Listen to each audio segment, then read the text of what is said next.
J'ai un peu de mal à réagir. Je serais même tenté de me réfugier devant une sorte de session de la parole et laisser aux autres poser des questions. En même temps, je me dis que quand même, bon, je vais y aller. Parce que ce que tu nous as dit est très, très dense et très complexe en soi, et qu'en plus, avec cette résonance par rapport à ce qui s'est passé il y a 2 jours, c'est un saut dans l'inconnu, parce qu'on ne sait pas à quoi comparer ce qui s'est passé maintenant, puisqu'on ne sait pas exactement ce que c'est, je crois.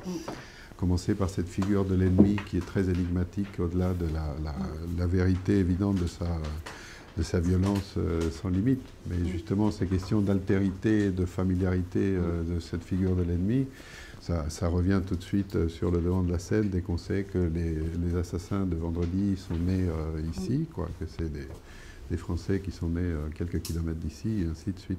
Alors, je ne vais pas me risquer à aller plus loin dans cette direction. En tout cas, peut-être ça viendra dans la discussion.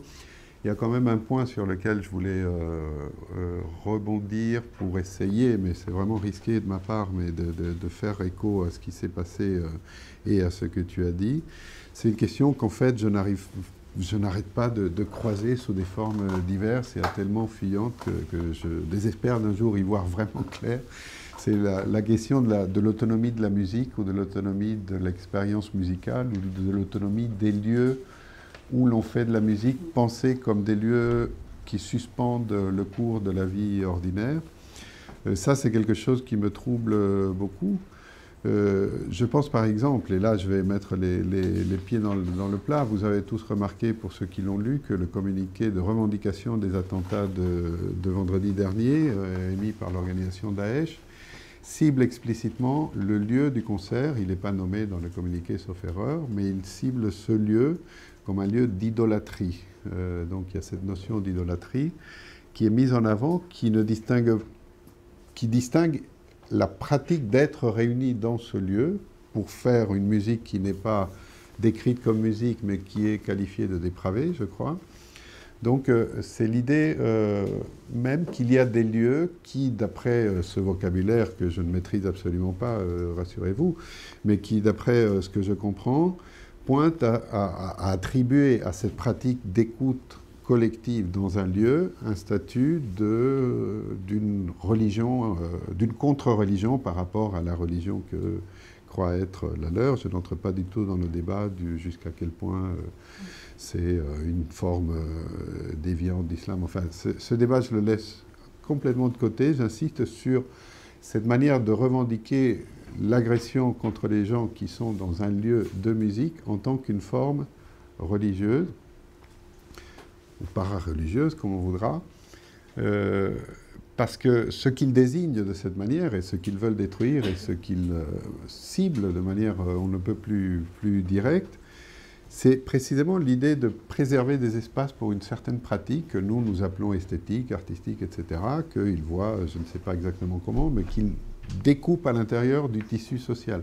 C'est là ce qui me frappe par rapport à cette question d'autonomie, parce que même dans le cas des nazis, et là, encore une fois, je ne vais pas du tout rentrer dans la discussion qui est le plus horrible, enfin bref, c'est pas vrai, je serais bien capable de tenir un discours scientifique là-dessus, mais en tout cas, ce que tu as rappelé, ce que tu as expliqué de la politique musicale nazie, elle était en continuité avec cette pratique-là. Et d'ailleurs, comme les Allemands l'avaient bien compris, ce n'est pas en injectant de la propagande, ni moins encore en fermant ces lieux où on pratique de la musique classique, qu'ils allaient arriver à leur fin, qui reste politique, tout en préservant l'autonomie comme, disons, quelque chose qui est, à leurs yeux, en tout cas dans cette optique-là, un bien, disons, un bien social partagé, d'où le malaise autour de cette image inaugurale. Les Allemands et les Français se retrouvent à fraterniser l'espace que dure ce moment du concert, quitte à ce que, dans l'entracte, dès que la musique s'arrête, nous retrouvions, ils retrouvent, chacun retrouve sa singularité et les bonnes raisons qu'il a de considérer l'autre, comme ennemi, comme occupant, comme bourreau, le cas échéant. Et ça a une traduction qui est institutionnelle. Ce sont ces lieux, ce sont les salles de concert, c'est les institutions qui organisent ces concerts, et aussi phénoménologique, parce que ce que tu as cité description que fait Schütz de ce moment où le chef d'orchestre lève sa baguette, c'est très exactement cette idée qu'à partir de ce moment-là, et le temps que dure cette expérience-là, il y a cette autre relation d'expérience avec le réel, cette autre conscience même, qui est et n'est pas en continuité avec l'expérience sociale de tout un chacun. Et donc il y a toutes ces contradictions. Disons, moi pendant longtemps, j'ai été tenté de voir le principe d'autonomie comme une idéologie, c'est-à-dire comme une fiction, c'est-à-dire justement comme quelque chose que les Allemands, qui n'avaient bien sûr aucune intention de laisser aucune liberté à qui que ce soit, pouvaient néanmoins mobiliser pour faire leur politique de propagande, donc comme quelque chose de plutôt suspect, puisque c'est une fausse c'est faussement apolitique. Et en même temps, quand tu vois des épisodes comme celui de vendredi, tu te dis, malgré tout, l'autonomie des institutions artistiques, de l'expérience artistique, de la pratique artistique, musicale en l'occurrence, c'est quelque chose à laquelle non seulement nous tenons tous collectivement, c'est quelque chose qui est tellement important qu'elle peut être visée par des gens qui veulent détruire ce que nous sommes, puisque c'est de ça qu'il s'agit, comme étant le symptôme dans la configuration identitaire que nous formons pour eux. Et donc là, je me dis, l'autonomie, c'est une valeur, et ce qui va avec, même si c'est de l'ordre de la croyance, c'est quelque chose pour laquelle on doit se battre et qu'on doit protéger, et qui produit une expérience qui est littéralement exceptionnelle dans la mesure où elle tranche avec l'expérience courante d'être ailleurs. Voilà, je n'ai pas vraiment une question à t'adresser, sinon jusqu'à quel point ce que je dis te semble résonner avec ce que tu penses. D'autant plus, ce que tu dis, c'est que ce qui est troublant, c'est que il y a souvent une invocation, on fait souvent des rapprochements entre les nazis et l'État islamique. On entend parfois entre la pulsion de mort, enfin tout cet appareillage autour du nazisme. Et quelque chose, moi aussi, me dérange là-dedans, parce que ce ne sont pas les mêmes mécaniques qui sont à l'œuvre. Quand je parle justement de cette idée de scène partagée, le nazi a un pouvoir de distinction, le nazisme a un pouvoir de distinction. Il opère, il délimite, il classe, il s'inscrit dans un processus de civilisation dans lequel il veut être à la tête, à la pointe, il détermine ceux qu'il veut exterminer et il détermine ceux qui seront les sous-hommes qu'il pourra avoir à sa botte. Là, on est dans une confrontation de culture beaucoup plus radicale, avec des chocs de civilisation qui sont qu'on retrouve quand on fait de l'histoire de l'Orient médiéval, et qu'on voit bien qu'on était dans des logiques de croisée qui ne se posaient pas la question de l'autre et de la possibilité d'un autre qui serait pas tout à fait cet autre et pas tout à fait ce lointain et pas tout à fait... Là où les choses sont plus complexes que tu citais au départ, c'est qu'effectivement, ceux qui sont devenus ces autres, ce radicalement autre et ce radicalement ennemi, étaient... pour beaucoup des jeunes qui avaient grandi chez nous, donc qui auraient dû être entre guillemets dépositaires de certaines des valeurs de notre civilisation, si on peut appeler ça la civilisation. Et donc on voit bien que ce contrat social peut décrocher au point de sortir de ce champ de civilisation dans lequel on se reconnaîtrait nous. Et donc là, la question de l'autonomie de la musique, elle se pose même plus, puisque la musique doit être sacrée ou pas. Donc il n'y a pas d'espace pour le non-sacré. Donc toute musique est impie quand et quand on voit j'imagine que certains d'entre vous travaillent dans certains territoires où la musique elle-même est décimée parce que les islamistes sont arrivés. En Indonésie notamment, on voit le nombre de musiques qui sont décimées à chaque fois que les islamistes arrivent. Donc cette scène musicale détruite, elle montre qu'il y a plus, la question de l'autonomie ne se pose plus, en quelque sorte. Ça que Voilà, bon, déjà la discussion est lancée à l'écran.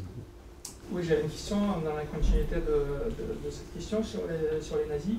Alors vous avez constitué leur diplomatie culturelle en vous appuyant sur le répertoire d'un part et sur la phénoménologie générale de l'expérience musicale d'autre part, mais qu'en est-il des sources du côté allemand?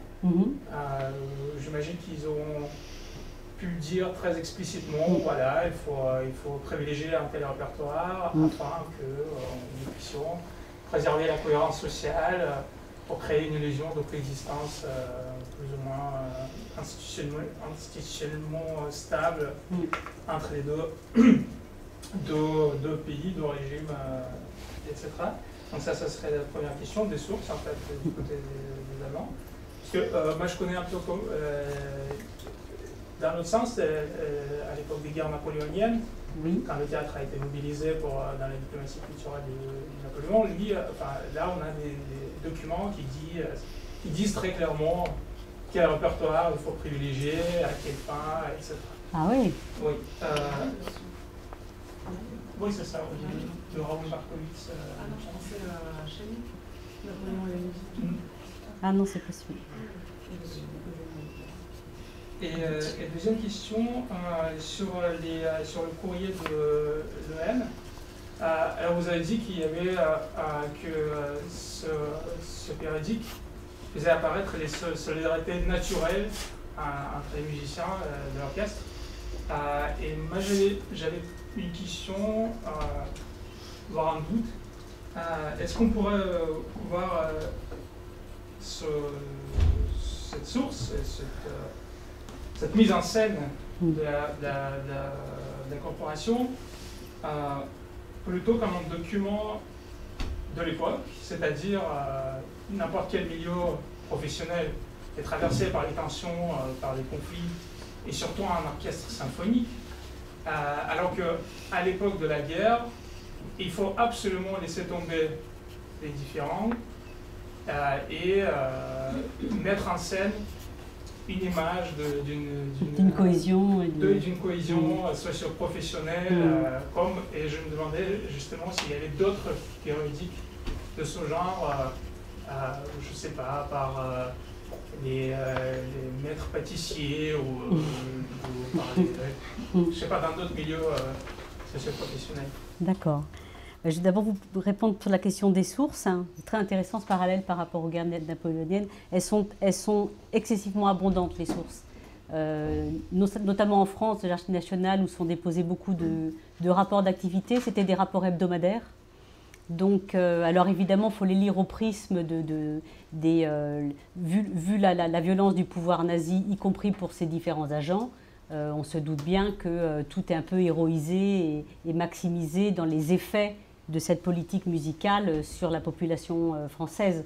La presse aussi est muselée, donc il faut relire ça avec évidemment beaucoup de recul. Il n'empêche que là où tout est théorisé, ça va même parfois plus loin. Il faut même des espèces d'analyses pseudo-ethnographiques en se disant que que les villes du Sud aiment plus la musique un peu légère, donc il faut quand même qu'on leur mette ci ou ça, qu'à Lyon, il y a une tradition, mais qu'à Paris, le public est plus exigeant. Ils imaginent, on a des tableaux entiers où ils imaginent des concerts où systématiquement le chef doit être français et le soliste allemand, ou alors si le soliste est français, il faut que le chef d'orchestre soit allemand. Donc il y a une pensée absolument diabolique en fait de ce qui doit être la scène de la collaboration. Et surtout, là où ils vont plus loin et où il y a toute une mise en discours autour de ces documents-là, c'est qu'ils connaissent parfaitement, par la discographie, le pouvoir d'attraction que certains artistes exercent. Notamment Wilhelm Backhaus, grand pianiste allemand, Wilhelm Kempff, sont des artistes adulés par le milieu musical parisien. Et donc c'est eux, en priorité, qu'on va faire venir dans des tournées où là aussi les programmes sont pensés et où on alterne du Debussy, du Ravel, du Mozart et du Beethoven. Donc les sources, on a pléthore de sources, que ce soit donc aux Archives nationales ou au ministère des Affaires étrangères à Berlin ou au Bundesarchiv à Berlin et aussi au Militär Archiv à Freiburg, où il y a toutes les sources militaires. Donc elles sont très abondantes. très important, une grosse production de discours. Concernant le courrier de l'ON, une petite nuance quand même à apporter sur évidemment les tensions qui sont toujours à l'œuvre on les connaît aussi encore aujourd'hui. L'orchestre, comme je vous le disais, est créé en 1934. Et ça, c'est une dimension à prendre en compte. C'est un orchestre jeune, premier orchestre d'État, donc avec des musiciens qui ont entre 20 et 25 ans, quelques chefs de pupitre pour justement donner un peu d'assises à l'orchestre. Donc il y avait les anciens, donc qui font aussi figure donc, de vétérans à la fois du métier de musicien d'orchestre et de vétérans de la Grande Guerre. Mais il y a véritablement, et dans les souvenirs, dans les témoignages, en histoire orale qu'on a pu faire sur ces musiciens qui étaient encore vivants, il y avait un véritable esprit de corps. D'abord parce qu'une grande fierté d'avoir été créé en 1934. En plus, en 1934, c'est au moment des ligues fascistes, des grandes manifestations fascistes à Paris. L'orchestre est vraiment très attaqué, donc ça va aussi renforcer cet esprit de corps et d'unité.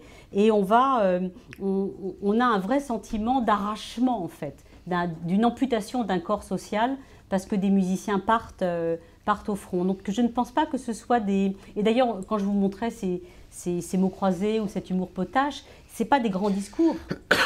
Ils s'envoient des nouvelles, le journal continue à paraître jusqu'en mai 1941. Donc on va avoir aussi après les lettres des stalags. Ça c'est un document extraordinaire où les musiciens racontent la débâcle, leur emprisonnement, les lettres qui arrivent pour les familles. Donc c'est vraiment une fonctionnalité particulière qui n'est pas c'est ni du dogme, ni du récit, ni de l'idéologie. C'est assez factuel en fait comme document, et c'est en cela qu'il est totalement unique. Il n'y a pas de journaux, il n'y a pas de magazine équivalent.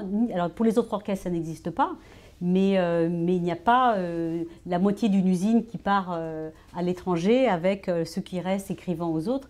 Il n'y a pas de traces comme ça de documents collectifs. C'est en ça qu'il est intéressant, il ne dit pas tout, donc aucun document ne parle sur tout. Là, il a une fonction sociale bien particulière, mais cette fonction sociale nous dit quand même beaucoup, ne serait-ce que de la faible politisation du milieu des musiciens d'orchestre, qui après a été interrogé par des sociologues comme Coulangeon, voilà, on a des travaux contemporains qui nous montrent que 60 ans, il y a 60 ans, c'était déjà un peu la même chose, voilà, en quelque sorte. Même s'il n'y a pas eu de travaux sur la période de sociologie historique sur ces périodes plus anciennes, on se doute que c'était un peu les mêmes milieux sociaux et les mêmes pensées politiques qui étaient à l'œuvre à l'époque dans ces orchestres, enfin, je pense. Est-ce que ce n'était pas l'exemple de la Gazette du Conservatoire? Alors justement, j'ai fait un colloque avec la personne qui avait travaillé, je ne sais plus comment ça s'appelle, sur la Gazette du Conservatoire, et ça n'a rien à voir parce qu'il n'y a pas cet échange, tu vois, du front à l'arrière. Il n'y a pas d'abord, le corpus est beaucoup moins important, c'est quelques documents, et ce sont des étudiants du conservatoire qui écrivent leurs impressions sur la guerre. Donc le corpus est plus... Les anciens étudiants, enfin, c'est les musiciens qui étaient élèves du conservatoire qui sont envoyés au front, qui envoient des lettres, mais qui reçoivent aussi la Gazette. Oui, c'est ça. Mais il n'y a pas, tu vois, à l'intérieur de la Gazette elle-même, il n'y a pas ces rubriques comme de l'un à l'autre, tu vois, où tu as un jeu d'interaction en fait et de questions-réponses entre ceux qui sont mobilisés et ceux qui sont à l'arrière. Et le corpus c'est pas 41 numéros comme cela, comme ce corpus-là, tu vois. Ah oui, il y en a, on avait vu, on avait comparé d'ailleurs, c'était intéressant, on montrait les... Je pensais, parce que comme il y avait des anciens de 14 dans l'orchestre... Oui, ça par contre... Connu, ça, oui, ouais. Et ça par contre, cette mémoire de la Grande Guerre, elle transparaissait aussi dans la Gazette. Oui, tout à fait. Donc je pense que quand même, ils connaissaient l'existence de la Gazette, ça peut leur donner l'idée de faire un lien, parce que c'est ça finalement, c'est créer du lien entre ceux qui sont... Bien sûr. Et ceux qui sont Ouais. là. Tout à fait. Ça, c'était initié déjà dans la Gazette. Oui, tout à fait. Enfin, disons que on n'est pas dans l'idée d'un journal collectif, mais il y a effectivement cet échange avec ces feuilles renéotypées de la même façon, et la possibilité d'un dialogue. Ouais.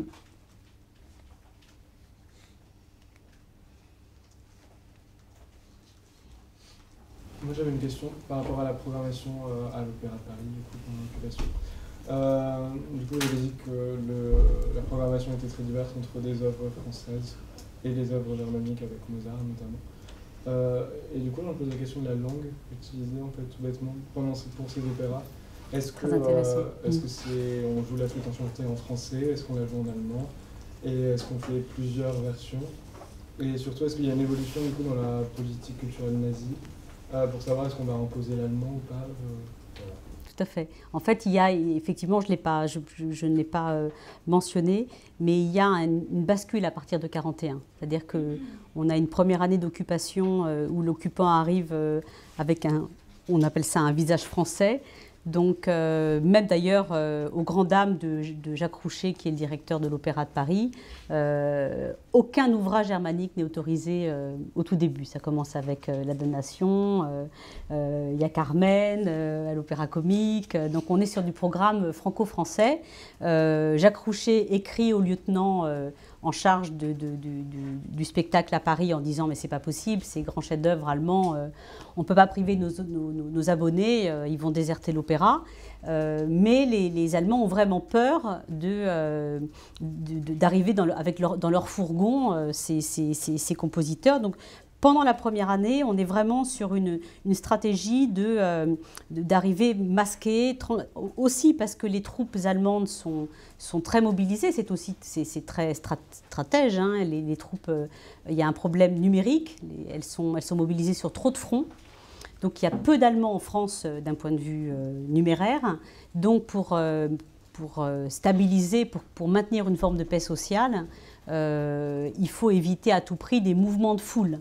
Donc on calme en ouvrant les opéras, en ouvrant les théâtres, les cinémas, en essayant de retrouver une vie à peu près normale. Ça se tend au moment du front de l'Est, en fait. Ça se tend à partir de l'entrée en guerre de l'Union soviétique. C'est ce front qui s'ouvre à l'Est vient tout basculer, vient faire basculer. Il y a en plus les tensions inhérentes du régime nazi. La solution finale se met en place aussi dans l'Allemagne. Donc tout se décide à partir de 1941. Les choses se radicalisent en France aussi avec le changement politique et l'arrivée de l'amiral Darlan qui signe une politique de collaboration active de l'État français. J'en passe et des meilleurs avec la législation antisémite. Et tout ça a son pendant musical, effectivement, avec ce dont on dit que la musique germanique arrive. Les grands ensembles de musique germanique, les grandes tournées commencent à partir du printemps 1941. Et autant la tradition à l'Opéra de Paris à l'époque, évidemment, était de chanter en français, donc on nationalisait les œuvres. Les Allemands détestent, évidemment, entendre leurs opéras favoris. C'est aussi pour ça qu'ils préfèrent écouter Carmen et Péléas, hein, plutôt que... Et quand la seule chanteuse qu'ils trouvent grâce à leurs yeux, c'est Germaine Lubin. Et quand ils viennent écouter des opéras allemands, c'est en faisant venir les troupes du Staatsoper de Vienne ou de Berlin qui commencent à arriver, donner des représentations. Et dans ces cas-là, où l'opéra est réquisitionné complètement, et les représentations sont uniquement pour les troupes allemandes et les officiels allemands, ou à un moment donné, à partir de fin 1941, il commence à y avoir des représentations en allemand par les solistes allemands. Donc il y a une vraie bascule effectivement du répertoire. Mais Wagner, par contre, restera durant toute l'occupation moins joué par les organisateurs nazis et par les grands orchestres allemands que par les associations symphoniques françaises qui, elles, vont un peu faire de surenchère. Ça, c'est Sarah Iglesias qui a fait sa thèse sur cette question et qui montre bien qu'il y a des logiques d'anticipation du milieu musical français dans le répertoire de Wagner, beaucoup plus que chez les nazis.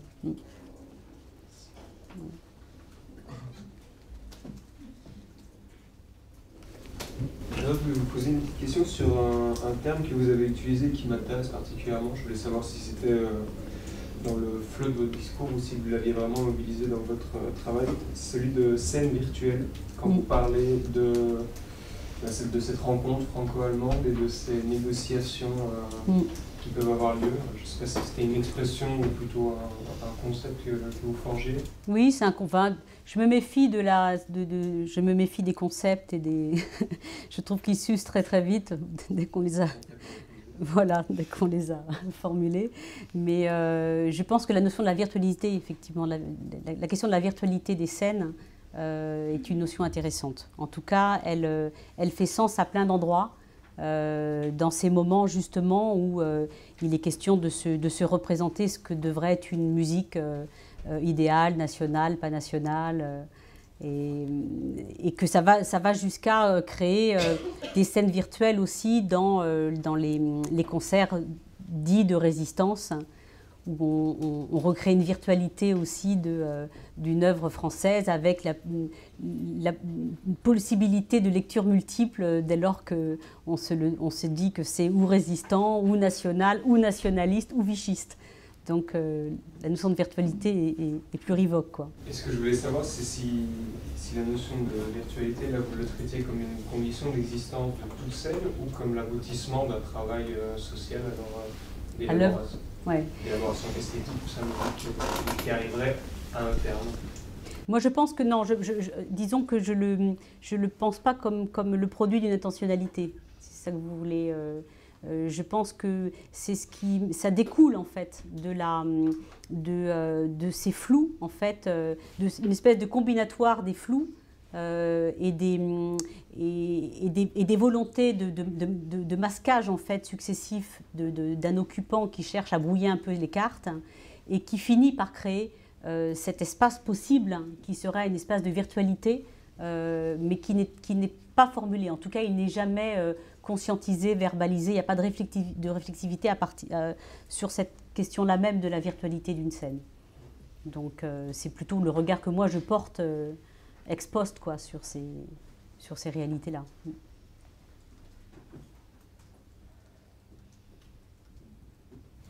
Est-ce que vous pourriez dire un peu plus sur l'expression « changer d'acte par d'autres actes » ? Changer d'acte par d'autres actes. Vous avez parlé au début de Sartre, si vous l'avez dit ça, en fait, par rapport à Sartre, les huis clos. C'est Sartre qui dit ça. Oui, c'est ça. Sartre qui dit ça. Ouais. Alors, bon, cette notion changer d'acte par d'autres actes, ça me parle en tant qu'artiste. Et la question, c'est comment... quel acte et quelle responsabilité on prend en tant qu'artiste, chercheur ou chercheur-artiste. Et bon, c'est difficile. Ouais. Cette histoire de Rabindranath Tagore, The Words of Singleness, ça revient toujours dans les arts et dans les artistes. Moi, j'ai eu aussi beaucoup de mails, mais dans les derniers jours, par des artistes indiens, évidemment. Et une sorte de fusion humain, artistique, qui se crée dans les moments de difficulté. Un vœu de se rassembler, un souhait de... Et je ne sais pas si ça reflète aussi par rapport à ce que vous avez dit, par rapport à l'orchestre, cette fusion, c'est un peu compliqué. Pour nous tous, je pense. Hein, ça me fait penser à un texte de Jean Cassou qui parle de ses premiers mois de l'occupation. Il dit quand tout le monde se cherche, il raconte, c'est un texte où il dit tout le monde se cherchait à tâtons dans l'obscurité. Et cherchait la possibilité d'une action. Enfin, c'est quelque chose comme ça. Je ne pourrais pas retrouver le texte exact. Et comment d'un acte, on peut construire, on peut déplacer cet acte dans un autre espace pour que ça crée un autre sens. Je pense que ça, c'est cette idée, quelle est la possibilité d'action que j'imagine que tout à chacun... on s'interroge tous sur quelle est la possibilité d'action et comment déplacer d'une action à une autre action, quel type d'action concrète par rapport à des actes tels qu'ils nous sont envoyés à la figure. Voilà, action, réaction. Chez Sartre, cette notion d'acte, elle est de toute façon en permanence interrogée, donc on la retrouve dans quasiment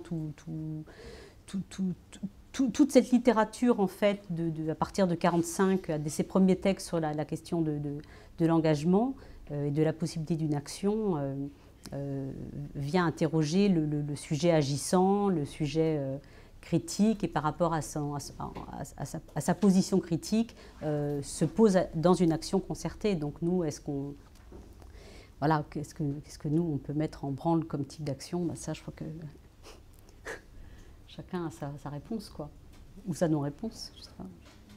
Mais c'est difficile. Ça renvoie à la responsabilité de nous, que l'ennemi et non nous, et que l'ennemi n'est pas ailleurs. Ah ben non, mais c'est pour ça que le texte de Sartre, il est fort. Enfin, je trouve que l'enfer c'est les autres, là, cette introduction à huis clos, elle est... Enfin, c'est d'autant plus troublant que Sartre, on lui a beaucoup reproché... on lui a beaucoup reproché son attitude pendant la guerre. Mais ça n'en fait pas pour autant quelqu'un qui pense mal cette idée d'un engagement, d'une action, et puis qui a quand même le courage de se poser la question de l'équivoque, tout à chacun, dans une situation où justement les notions d'ennemi les catégories de l'ennemi ne sont pas si claires à établir. Donc forcément, moi, faire trop le parallèle avec la Seconde Guerre mondiale, avec ce qui se passe aujourd'hui, moi, ça me dérange un petit peu, parce que justement, on est dans des représentations de l'ennemi qui sont complètement différentes, surtout après le sang versé là, on a du mal à pouvoir même s'identifier à ces ennemis-là. C'est très difficile, même s'ils ont grandi, chez nous. Nous, oui, mais peut-être que d'autres non. Ben ça, après, ça va être toute la question qui va se poser dans les mois qui vont venir. Il y a eu ils ont toujours dit que ça avait été une faute politique, le World Trade Center, par exemple. Il a été dit que les terroristes qui avaient perpétré le World Trade Center avaient considéré que ça avait été une faute politique, parce que justement, ça avait touché trop d'innocents. Donc là, d'avoir touché la jeunesse, comme ils l'ont fait, est-ce que ça n'a pas non plus été une faute politique, une faute stratégique, j'entends. Ils sont en train de dire, les documents sont en train de sortir là-dessus en disant qu'en fait, c'est l'État islamique qui est en train de perdre le contrôle de certains... C'est ça, tout à fait. Mais le Bataclan avait déjà reçu des menaces. Donc c'est pareil, c'est pas une salle au hasard qui a été choisie. Oui, là, il y a une composante antisémite qui maintenant... des menaces et des menaces aussi. Oui, tout à fait. Non, mais c'est pas par hasard. Puis c'est le 11e, c'est pas par hasard. Enfin bref, c'est... Mais ils ont touché des jeunes. Et ça... Mais là, franchement, pour revenir à ce communiqué sinistre, il n'y a aucune distance, aucune prise de distance. Au contraire, il y a une... Enfin, c'est assumé de A à Z, y compris sur la nature de la cible. Donc, je ne vois pas pourquoi il y aurait un écart entre les assassins et les commanditaires. Enfin, c'est pas ce que j'ai compris, mais bon, bien sûr, on est tous en train de découvrir les choses au fur et à mesure. Est-ce que je peux me permettre juste un éclairage? Vous avez parlé des engagements unanimes, si je puis dire, pendant la Première Guerre mondiale. Bon, on sait tous que tout le monde a été à la guerre pendant la Première Guerre. Donc vous avez dit qu'il y avait une réflexion par rapport à ça, enfin un changement d'optique par rapport à ça. Oui. Et vous avez dit que pendant la Deuxième Guerre mondiale aussi, c'était... Alors là, moi je croyais que c'était un peu différent et que... Enfin, j'ai pas bien compris en fait ce que vous avez... Par rapport au sentiment d'unanimisme qui était un peu l'union sacrée. Un peu révisé par les travaux actuels. On a plutôt eu tendance à dire qu'on rentrait dans la Seconde Guerre mondiale pour le coup vraiment à reculons. Ouais. Et on se rend compte que là aussi, on peut aussi revoir qu'il y avait la mémoire de la Grande Guerre faisait aussi que la figure de l'ennemi était quand même très forte. Ouais. Donc, par rapport à un soi-disant unanimisme, on a tendance à rabattre un petit peu les choses sur la Première Guerre et puis à montrer qu'en revanche, sur la Seconde Guerre mondiale, il y a eu quand même un engagement. Il y a quand même une possibilité sur la Première Guerre, sur cette non-unanimité. Énormément. Il y a eu tout un groupe de travail autour de Stefano De Rosso, qui est autour de l'historial de Péronne. Ils ont appelé ça plutôt que parler des sociétés en guerre, ils ont forgé le concept de culture de guerre sur la question des représentations de l'ennemi, justement. Et c'était un autre historien a vraiment complètement repensé ces catégories de l'ennemi, qui s'appelle Antoine Pro, qui a beaucoup travaillé, lui, sur les anciens combattants, sur les soldats, et ce qu'il appelle l'histoire par en bas. Voilà. Et il est difficile d'écrire une histoire par en bas de la Seconde Guerre mondiale, parce qu'elle parle moins. D'abord, elle a duré moins longtemps, ça a duré 1 an, et qu'ensuite ils ont été emprisonnés, donc, et qu'on a peu interrogé ces soldats. Les soldats revenus des stalags allemands, il n'y a pas eu d'histoire faite de cette... C'est-à-dire qu'entre l'histoire héroïsée et puis tout ce qui a intéressé les gueules cassées, enfin voilà, la figure du poilu a été très, très interrogée, mais la figure de celui qui rentrait des stalags, d'abord il était aussi, c'était une position un peu douteuse, il était quand même resté en Allemagne, voilà. Il y avait aussi les problèmes des travailleurs du STO, après il y avait les travailleurs volontaires en Allemagne. Il y a eu tout un ensemble comme ça, tout un champ peu mal exploré, et qui fait qu'aujourd'hui on n'a pas la possibilité d'écrire une histoire sociale facile de cette entrée dans la guerre, parce qu'on n'a pas tous les témoignages. Alors que pour la Première Guerre, ça a été très enquêté.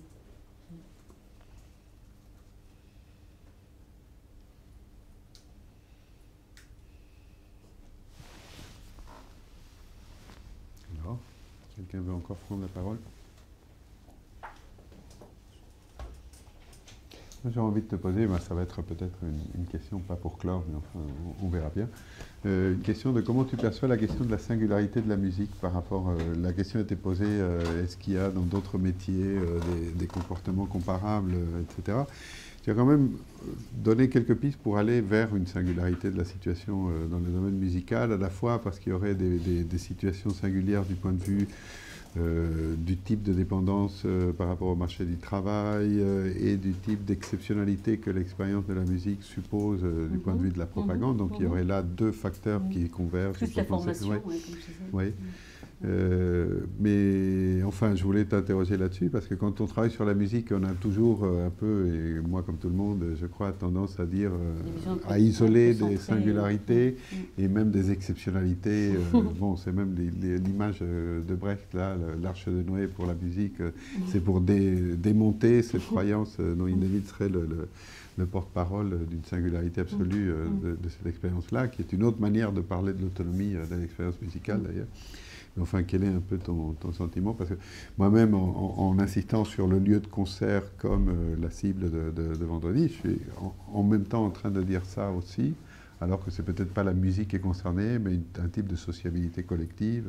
Enfin, bon, de toute manière, l'exercice comparatif est périlleux, mais enfin, pour en rester au moment Seconde Guerre mondiale, occupation, comment tu vois cette question, même d'un point de vue historiographique? Oui, c'est vrai, d'une certaine façon, ça ce principe de singularité, il s'affermit en enquêtant à plusieurs endroits et à plusieurs moments de cette grande chaîne qu'a constituée la Première Guerre, l'entre-deux-guerres, l'occupation, la libération. Et en fait, en observant ce grand trend-là, quand même, la singularité de ce milieu, c'est quand même un concept assez opérant.